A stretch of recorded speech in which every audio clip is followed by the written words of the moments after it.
Good morning and thank you very much for joining us. I am Yori Folani. My guest this morning, well, Dr. Boyo, first of all. Dr. Boyo, he's a public, health expert. He's here for that and the social commentator aspect of the doctor, the good doctor that we've been using for a while. He will be helping us out with that today.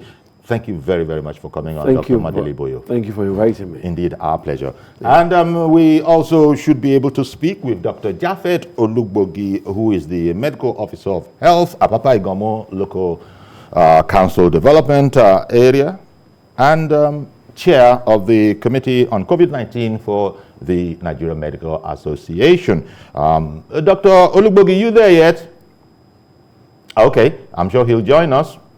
I know.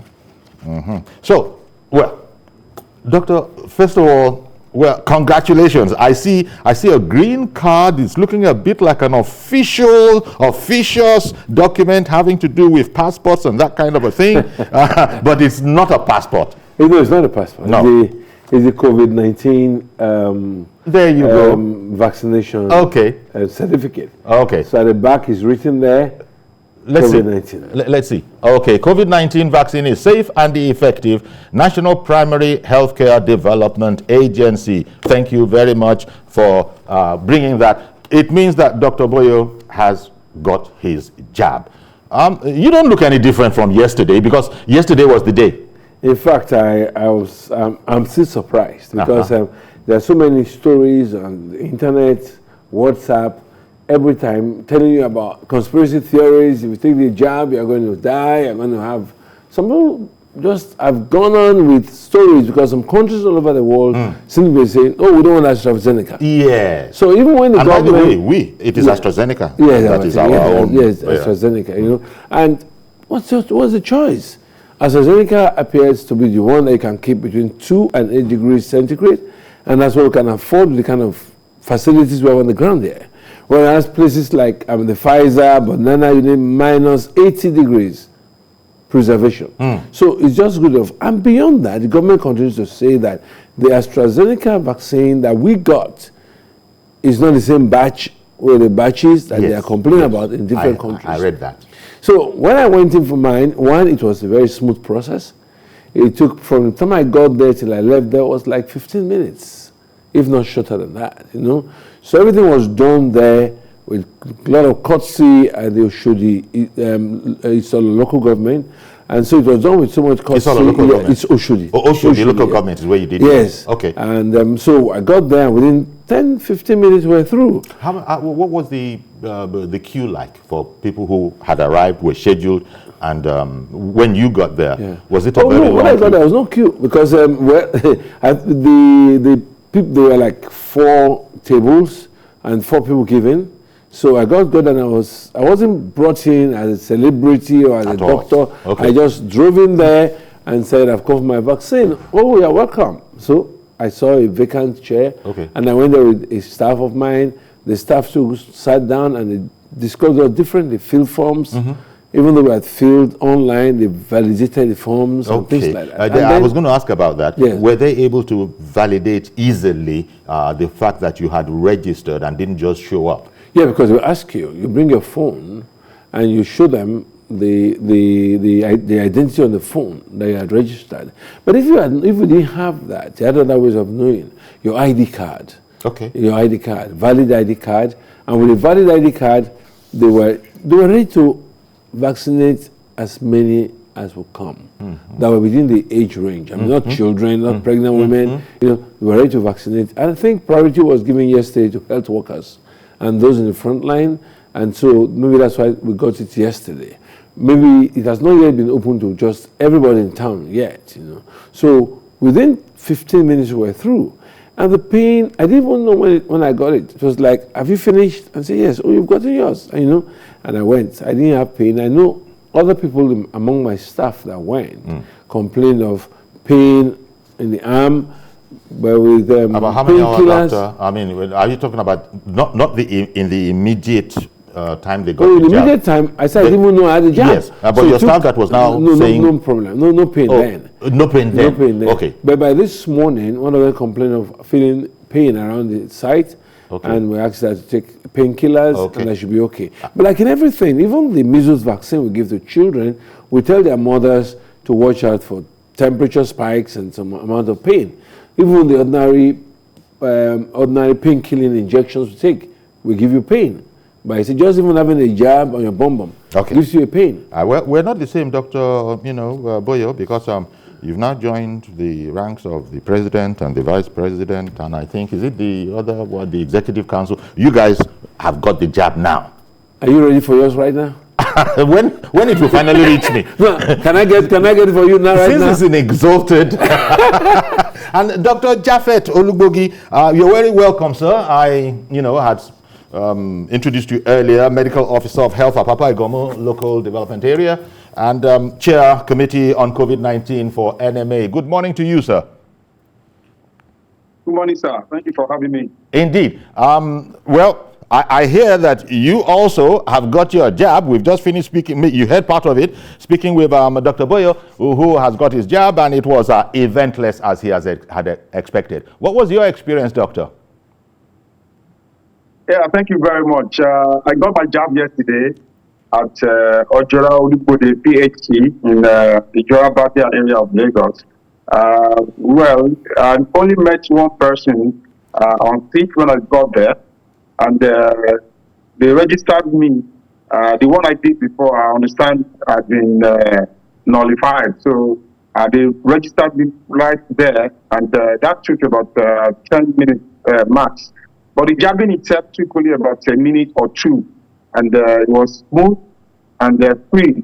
All in all, I think I only spent about 12 minutes to 13 minutes taking the jab. There was no much later on in the evening when I had a little pain at the site of the injection. Apart from that, you can see I'm hale and happy and full of life.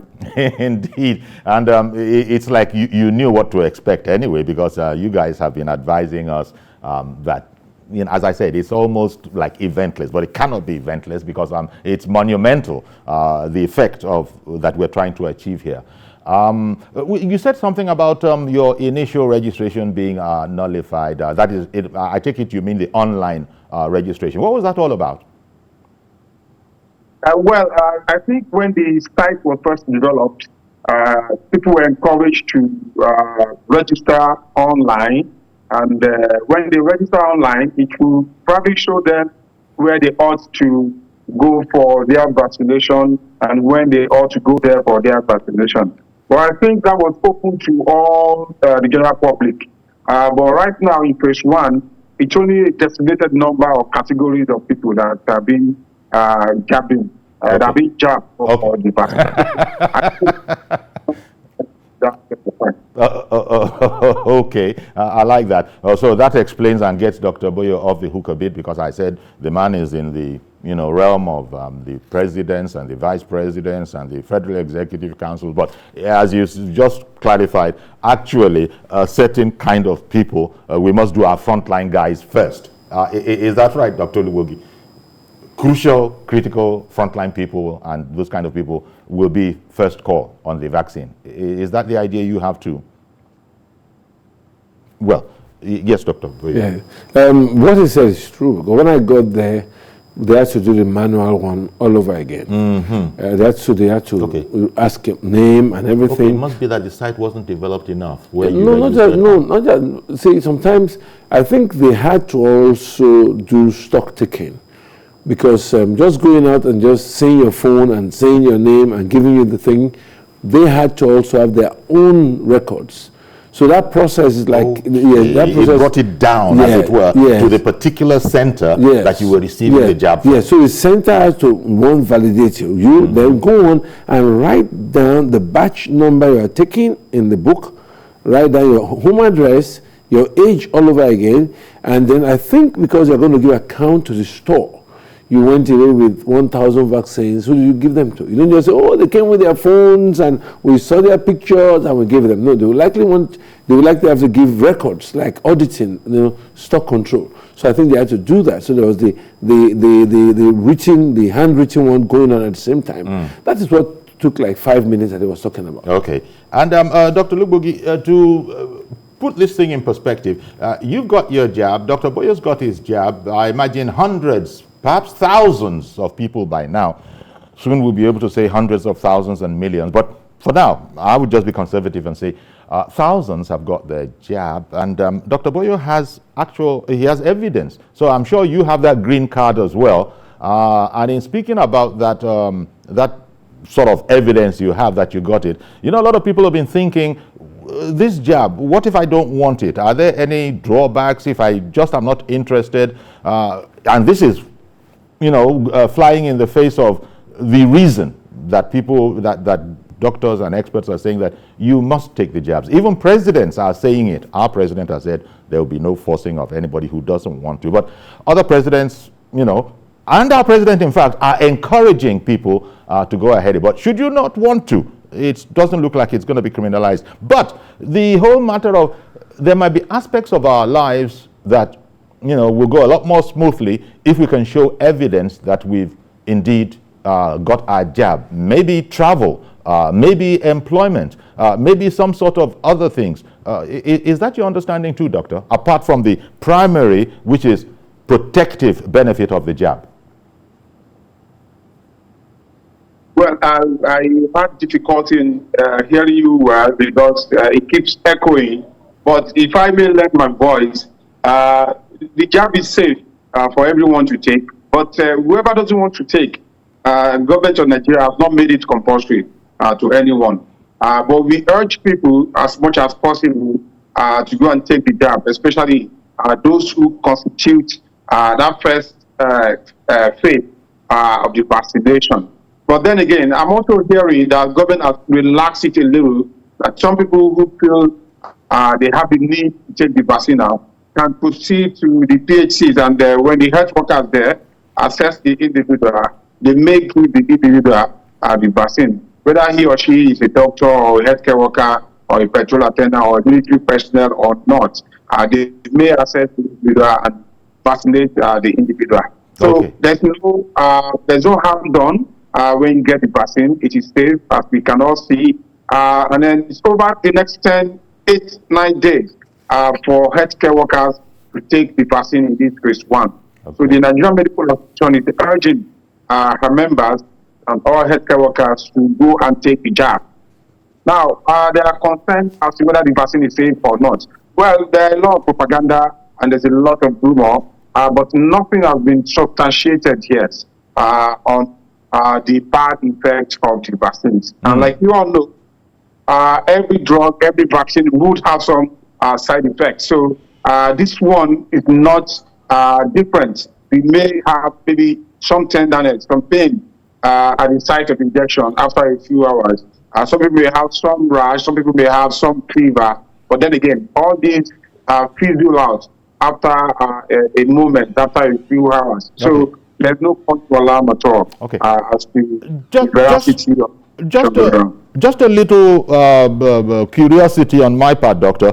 You are the Medical Officer of Health at Apapa Igomo, LCDA, but you got your jab from Oshodi, local government, did you say? Why? I would have imagined that, you'd have been able to get it from your primary area of responsibility. How did that happen? I didn't get my jab from Oshodi. I got it from Ijola Badia area, which is under Apapa Igomo LCDA. Oh, okay. I take the correction. Now I understand. I mixed it up. So, fine. Dr. Boyo, the card that you have as a result of having got the jab, it notes that you've taken the first one, and does it set a date for when you're to come back for your second one? Oh yes, it does. It does. It tells you, the card itself has different vaccinations there. It has the AstraZeneca Oxford, which is what we did, Johnson & Johnson, and the Pfizer. So they will tick the one they gave you, which mine was AstraZeneca. Then the expiry date of the batch they gave you, which in my case was 9th of July, which means it's still valid. Then the date was given 15th of March, and your next appointment is there 13th of June. So I was given 12 weeks, which is what goes with AstraZeneca. Okay. So within the next 12 weeks, I have to present myself for the second jab. Okay. So now, both you and Dr. Olugbogi and other people who have indeed decided to go take the jab, you've done the right thing by most accounts. But the doctors still are not ready to say categorically that as a result of this jab, you are now immune to the COVID-19, to get to being infected. Yes, the doctors are not ready to say that. Because one, we don't want people to also let down their guard with regards to the use of a mask, with regards to the use of physical distancing and hand washing. Because at the end of the day, you can give you see, this immunization is called emergency authorization use. Okay. In other words, it's like even the scientists, the medical scientists, the disease is novel. And they are studying it as they are taking the injections. The researchers are also studying the outcomes. Now, nobody can say that you will not get the disease after taking the jab. Okay. If you do get it, it will be documented as a novel thing that it happened. Okay. So this AstraZeneca, Oxford, Moderna, and all of them are still called emergency authorization use because the disease is ravaging the whole world, and so we'll go ahead and use it. Okay. Ordinarily, the government will have loved to do, every government in the world will have loved to do more research. But right now, because of the situation in the world right now, is being given. Okay. So those questions that you're asking will be answered because research is ongoing. Research is ongoing. Yes. So research will produce the answers, really. Science will but produce right the answers. now, it's obvious that if you take it, you are going to develop a level of immunity. Okay. And even if you have contact with it, the level of the manifestation of the symptoms will be greatly reduced. I see. Dr. Olugbogi, would you like to comment on that aspect too, the fact that doctors are not at this moment ready to say that having got the vaccine really immunizes you against infection? Are you ready to add, would you like to, I beg my, not are you ready, I meant to say, would you like to add? I would like to add something in layman's terms. Sure. You see, bulletproof vest. When you wear a bulletproof vest, it doesn't prevent you from getting shot. Okay? Yeah. When someone wears a vest, you can be shot in the head, on the neck, or even lower parts of the body, or even in the arm. But the chances that the individual will be killed by stray bullets, it's very, very slim because you are wearing a bulletproof vest. Okay. Now, that bulletproof vest does not totally prevent you from dying, but it actually prevents you, gives you a better chance of surviving when you have stray bullets. That's just exactly how this vaccine works. Again, thank you very much for that graphic representation, Doctor. We have a report on, Lagos, COVID-19 vaccine hitting the Lagos scene, prepared by Doja. Governor Sanwo-Olu's vaccination alongside his deputy and commissioner for health was witnessed by local and international media. The governor and his deputy incident commander reiterated that the Oxford AstraZeneca vaccine is safe and asked residents to turn out emirs to get a jab. This, they said, will help to bring the virus down to its knees. I can confirm to you that I felt no after effect at all. I didn't have any headache or any malaria or any symptoms whatsoever. I think it was well received. Let's use this media again to inform our citizens well that the vaccines, the ones that we have, AstraZeneca, has not indicated any side effects whatsoever. I didn't notice anything on Friday. On Saturday, I felt a little bit bone pains, a bit cold. Of course, the injection site was a bit sore. We expect that some people won't feel anything at all. Some people have a bit of body pain. Some may even have shivering. Those are all expected side effects. It's in the literature. We mentioned it. And we just categorize those as adverse events following immunization.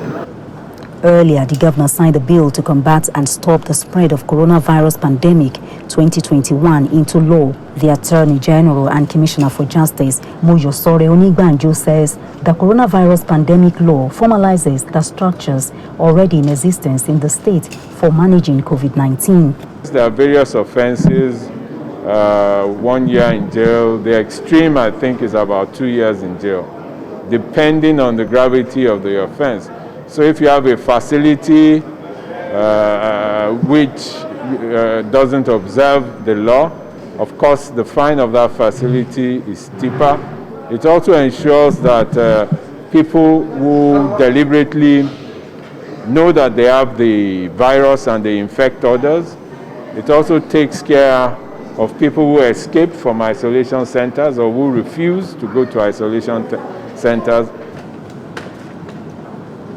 One of the provisions of the law is the 20 billion naira available to fight the pandemic. Other bills signed into law are Lagos State Prohibition of Unlawful Societies and Cultism 2021, Lagos State Audit Service Amendment Bill. The governor also swears in 2 permanent secretaries and inaugurated the Lagos State Public Procurement Agency Governing Board. I will not discriminate on the basis of religion, Adedoja Salamadini, TVC News, Lagos.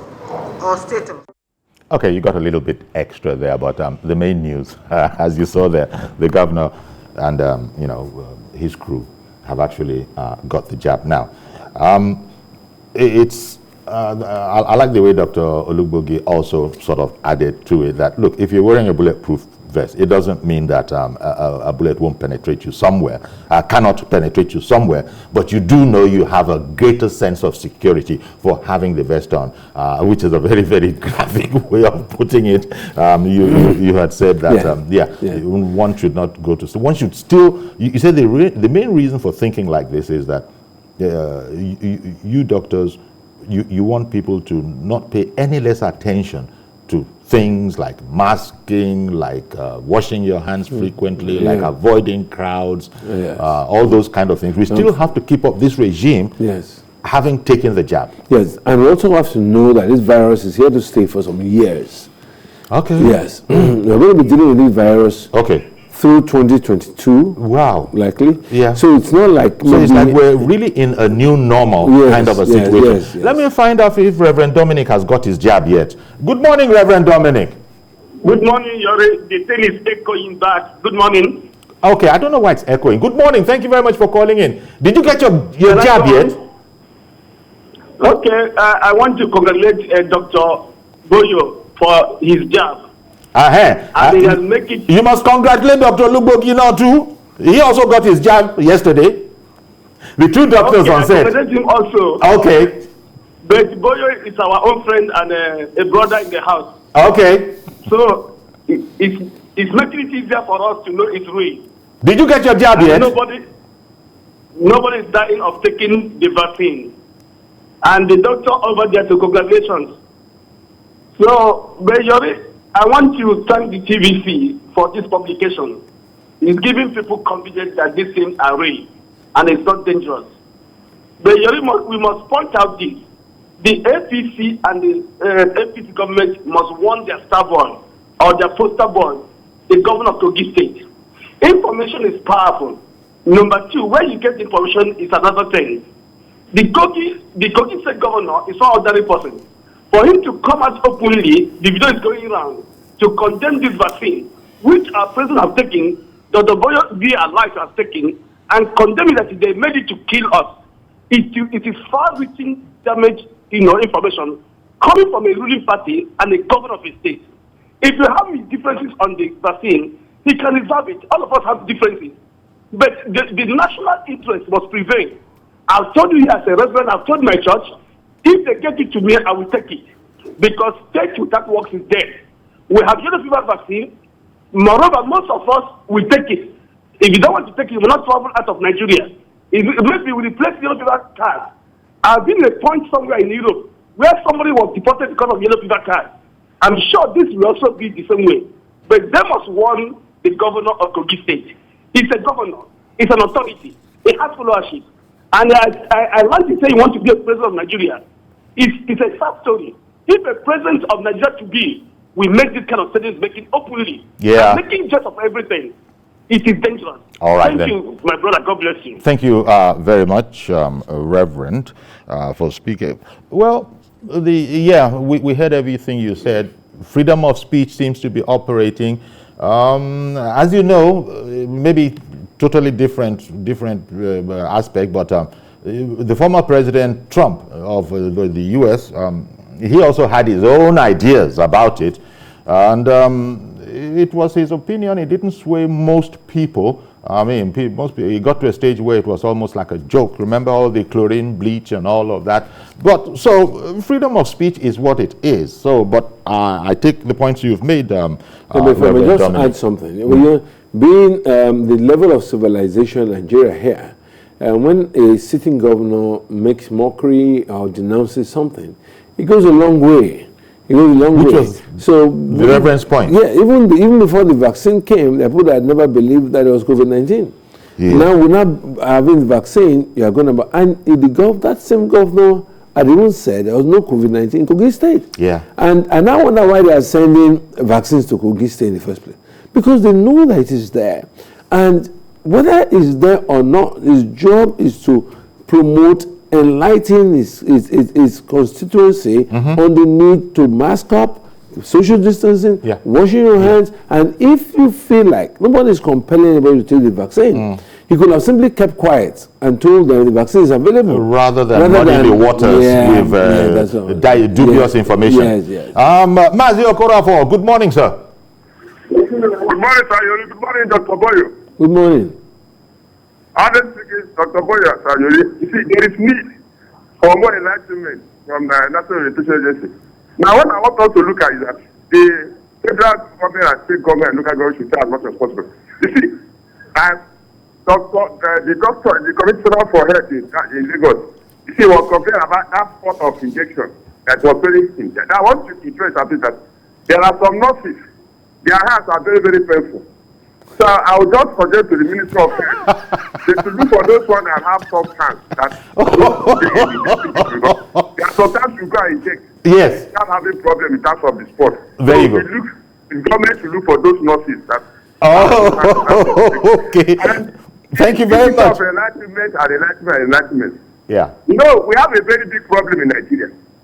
Our level of vaccination is very, very low, which means continuous education is what we need in terms of this. Indeed. And thank you very much, Mazi Okorafor. We shall continue to do the best that we can. Dr. Olugbogi, that point that he raised there, a lot of non-professionals also think like that. This nurse's hand is too one kind. I prefer this other nurse. She has a very, very soft hand. So there you go. Our friend Mazi Okorafor was saying, please, can you search out the nurses with softer, as we say, hands? First of all, what do you think of that whole theory of some nurses' hands pain and some nurses' hands, they're not. They don't. What do you think about that whole theory? Well, I don't know exactly what I have to say right now. But I don't believe their hands are strong or painful like Mazi Okorafor. Yes. But then again, maybe you're in Yoruba. Make sure that one doesn't give you the jab. No, it was a nurse. It's their job to give jabs, and this is what they do all the time. And so they know what they are doing. They administer all these injectables all the time, whether vaccine or even normal drugs or normal injections. So it's what they do all the time. Yeah. But then again, some particular injections are painful actually. Okay. You cannot take a vaccine, pentazocine, and say you will not feel pain. You will feel pain to certain injectables actually, whereas some are not painful. So I think that is what makes the difference, not that the person's hand is painful or not painful. That's what makes the difference. Okay, thank you. Let me add something there. Yes. Can I come back to you, Doctor? Yes, because Ade in the UK has just called in. I'm going to come straight back to you. Good morning, Mr. Ade. Good morning, King. Thank you for calling. I greet the two doctors in the studio. Sure. Particularly the doctor in the studio right now. Please, before you go, ask Kiyori, when did he go to take his own vaccine so we can hear it? This vaccine is very good. Like I tell Nigerians, I've taken my step and I didn't have any reaction at all, apart from the little feeling that you have. You know, which lasted for a very few hours. So my people to go and take, there's no alternative this thing. Yeah. Because very soon in someone, it might be not that if you are coming to place like UK or Europe, you have to have your certificate. Otherwise, you pay everything. You go to the tell you go and stay there for 10 days to pay for yourself. If you haven't got the vaccine like this, and that's a lot of money. So take yourself, get the vaccine. You know, there's nothing, don't believe anything going on everywhere. But the two doctors they are spot on. So please, I can't give you today for enlightening Nigerians and all over the world. But this thing is very important and very good. Thank you. Thank you very much, Mr. Ade, for calling in on that matter. Yeah, Doctor, I interrupted. You were going to add. Yes. When people say, oh, no, say it lead you, or that person. Yes. What they really mean is, we can't just throw it away like that. Yes. There are people that give you injections, and the same injection, and you don't even know when they have done it for. Because the process of taking injection also depends on the person you are going to inject. Yes. If it's a frightened person, and then you have a nurse or a doctor who doesn't even calm you down or reassure you and tells you something like, come, other people are taking this, why are you like a child like this? It's all in the bedside manner. Yes, it just works that way. Yeah. Then two, the way you hold it. And somebody wants to give you an injection, and it doesn't appear very friendly. All those little things matter a lot. Then the technique. We've had, as doctors, even as senior nurses, I've had cause to also talk to the junior ones too, that in giving injections, there are techniques you use that can make injections less painful. Exactly. At times you're in a hurry, or you just do it like every other time you want. If somebody is afraid and is shaking, you need to calm the person down. Sometimes you even need to wait yourself. But there's somebody else waiting outside, may have like 10 other people waiting, please, I will do this. That alone will make the patient to say, look, indeed, it will pain me more. Indeed. I want to thank you very much, Dr. Amadili Boyo and Dr. Japhet Olugbogi as well. Thank you both, doctors, for this section of the program. Thank you very much, Dr. Japhet Olugbogi. Thank you very much for having me. Indeed. Our pleasure.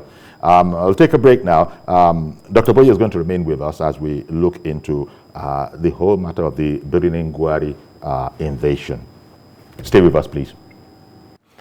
Okay, welcome back. And I still have Dr. Amadili Boyo in the studio with me, even as we go on to another subject, which is the Birnin Gwari invasion in Kaduna. Dr. Boyo will be commenting on that. As you know, Dr. Boyo, in the past, it's just that right now he's really been in his constituency since this whole COVID wahala. But Dr. Boyo, keeps an eye on, our surroundings. Thank you very much for continuing with us, Dr. Boyo. We also have with us on this particular story, Mr. Ilyas Sarki Abdullahi. Mr. Abdullahi, he's worked with the International Committee of the Red Cross, and he's also worked as an independent researcher for international organizations on migration. Thank you very much for coming on, Ilyas Sarki Abdullahi.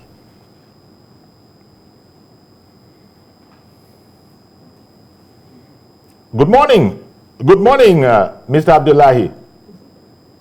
I just saw your lovely picture just now. Has something gone wrong?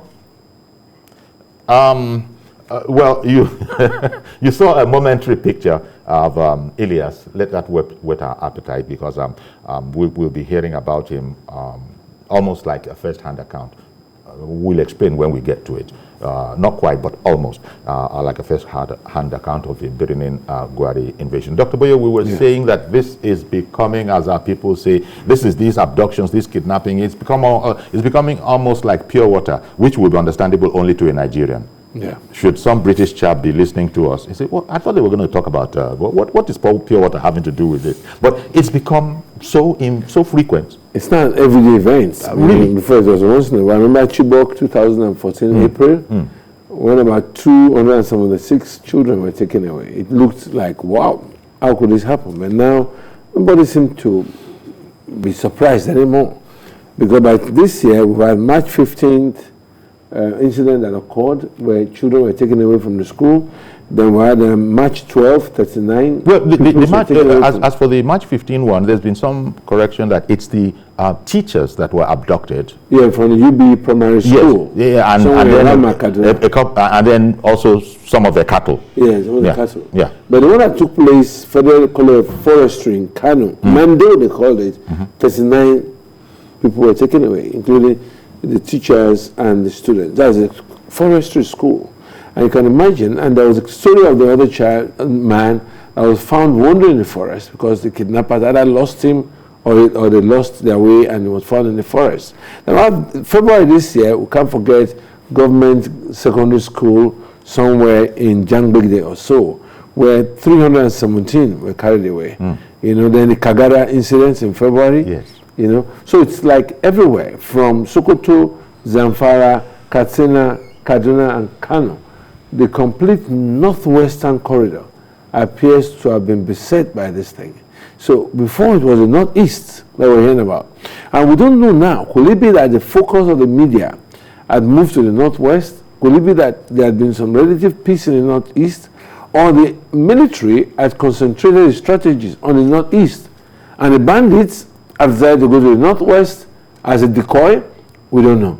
But it's quite embarrassing. The UNICEF has come in, the Ahmadu Bello University, ASU had come in, and the Parents Teachers Association of Schools have come in, complaining. Even the former presidential candidate, Atiku Abubakar, had also raised alarm. So the question now is, after decorating the new service chiefs, for this kind of thing to happen, is an embarrassment to the government, because when the service chiefs came in, we thought, well, voila, the problem should be over by now. Now we're seeing it going on and almost out of hand. And don't forget, this is enough. We're having stories of the long bridge in Lagos here, and close to Lagos here, people being kidnapped, just close to Lagos here, headsmen. Yeah. So it's becoming a national embarrassment. It really is becoming depressing, but I suppose this propaganda business, they are also, you know, mounting as much propaganda as they can because it's warfare. So, who are they now? I'm talking about the bandits, the guys. You know, those the way they're going about their dastardly activity, as the police would put it. It looks like they're selecting their targets to create as much doubt and confusion and depression in terms of, as you said, the new team, you know, in charge of our security on the ground, and they don't want it to just be all their way. Might that also account in some way for some of these things going on? No, obviously, once you are porous, our borders are porous, and there is no effort by the government to create. We had Donald Trump talking about the wall in those days. There have been no effort to make sure that the borders in the north are existing and that they are manned. Properly manned. But can we be sure of that? I think, can we be very sure of that as a fact? I know we have these extensive borders because we've said it in the past that it's well nigh impossible to properly police our borders. Why? Because they're so large and we are so few. Nigeria is just like Texas, a state in the U.S. And but, I mean, even that's, you now remove the southern border, which is the Atlantic Ocean, already manned by the Nigerian Navy. So what are we talking about here? You're saying it should be doable. It is doable because, you know, there are countries in the world that China, a massive country, is still manning their border. And don't forget, manning border is not necessarily a wall. Air Force, we have the Air Force also looking at it, manning the border. We have satellites in space. It can be done. We have satellites in space. You can pick up the borders of countries now without traveling anywhere. Okay, let me. I think we now have Ilyas. We're actually almost. We almost had Ilyas Sarki Abdullahi again. I don't know. It happens. Some days they are like this. He's actually, you know. Okay, let me just try. Touch wood. Good morning, Ilyas Sarki Abdullahi. Thank you for joining us. Okay, can you hear us now? Good morning. We can see you. Okay. Thank you for joining us. We wanted to talk about the latest Kaduna incident, the Birnin Gwari invasion. What can you tell us about that? Well, the unfortunate event happened yesterday morning around 8:45 p.m. in the morning. By the time when the pupils of the school started coming in for their normal their classes, I later went to the scene of the event. They said the same number. Motorcycle as usual as they usually operate.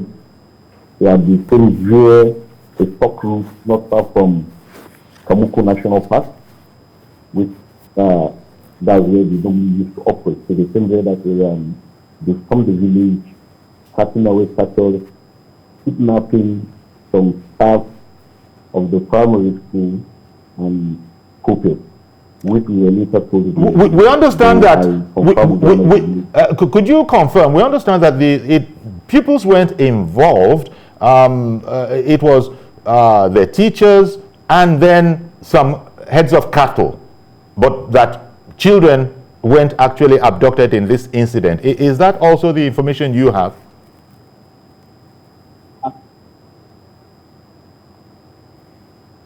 There were some people that had a response home, because one of the kids that was released told me that I asked him, you better, he said no, that they just freed him and let him go. But what has been confirmed authentically when the state government confirmed it was 3 teachers are still captive there with the kidnappers as we speak. And while that development is going on, there was still another route kidnapping as usual, where one person was killed, the driver of the vehicle, and 4 persons were kidnapped along the Kaduna highway. Yes. Okay, let me stay with you.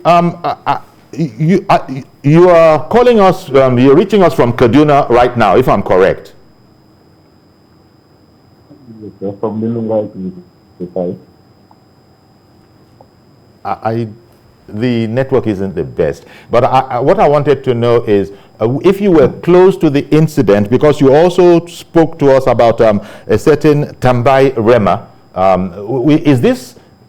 Is your conversation with us now based on Tambai Rema's eyewitness account?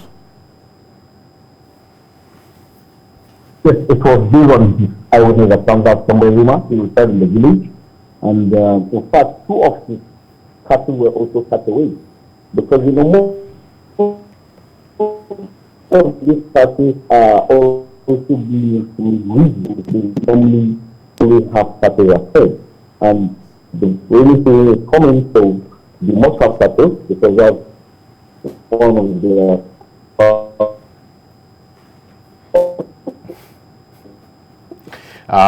we're so sorry.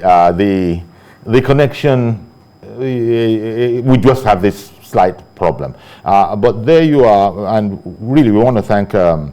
Ilyas Sarki Abdullahi for trying really to enable the platform for us to speak with him. As you just heard, he's over there, he's closer to the event, and as he said, somebody from the village, Tambai Rema, was talking to us, and this is somebody known to him. So we wanted to get a feel of something of almost an eyewitness account.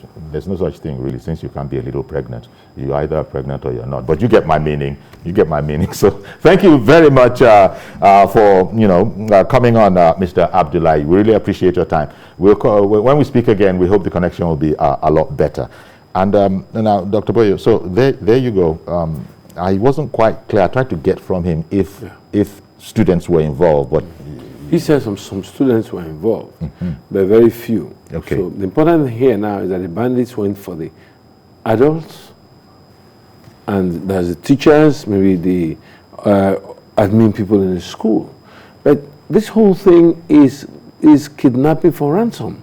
Yeah. They're not kidnapping just for the fun of kidnapping people. It's for ransom, which was very much different from the Chibok case. When Chibok case started, it was kidnapping by Boko Haram in defiance of Western education. Okay. Now we're having a situation where this issue of abductions is now like it's being done for monetary value, and they're getting paid for it. And it's not necessarily Boko Haram is the point you're making? Or we won't know, we can't tell about that? We can't tell about that, but you see, the point is they are getting the money. People are paying the ransom. If there are no sellers, there will be no buyers. So there are people so we have to take with a ransom. pinch of salt when government says no ransoms are paid. No, but it's not a matter of pinch of salt, it's a whole bucket of salt. Because at the end of the day, the people that may be paying, when government says nobody is paying, government is only saying, we as a government were not paying. Okay. At times, proxies could pay. It's just like when you talk about, when you watch the films about the cabals and all those things, there are always proxies. Okay. You know what, Doctor? Family members could pay. We're going to have to leave it here. Indeed. We're going to have to leave it here and watch, and so we get some clarity on the details of this event. But the unfortunate aspect is that they have struck again, and the strikes are becoming far too frequent. And the period is so frequent. where education is already being endangered. This further depresses and prevents children in North from going to school. Indeed. Well, thank you very much, Dr. Madili Boyo, for coming on and being with us throughout the program. And we also like to extend our thanks to Dr. Japhet Olugbogi. And thank you very much, Mr. Ilyas Sarki Abdullahi, reaching us from Kaduna, I imagine. Thank you very much for coming on as well. So that's our program then. As always, I'll say, remember to keep the proper distancing. Don't be in the middle of crowds if you don't have to be. And should you find yourself in that kind of a situation, in any case, masking is mandatory. In fact, there's a law against masking, but I don't know what the police would do if they decided to arrest. It's not masking. A law against not masking. And I just don't know what to do if the police decided to pick up everyone who is not wearing a mask in public. I don't know what cells they would put them in. But no, that was a bad joke. Let me just leave it at that. Thank you very much, Doctor. Thank you. So that's our program. Join us tomorrow, God willing, for a fresh edition. I am Yori Folarin. Bye-bye for now.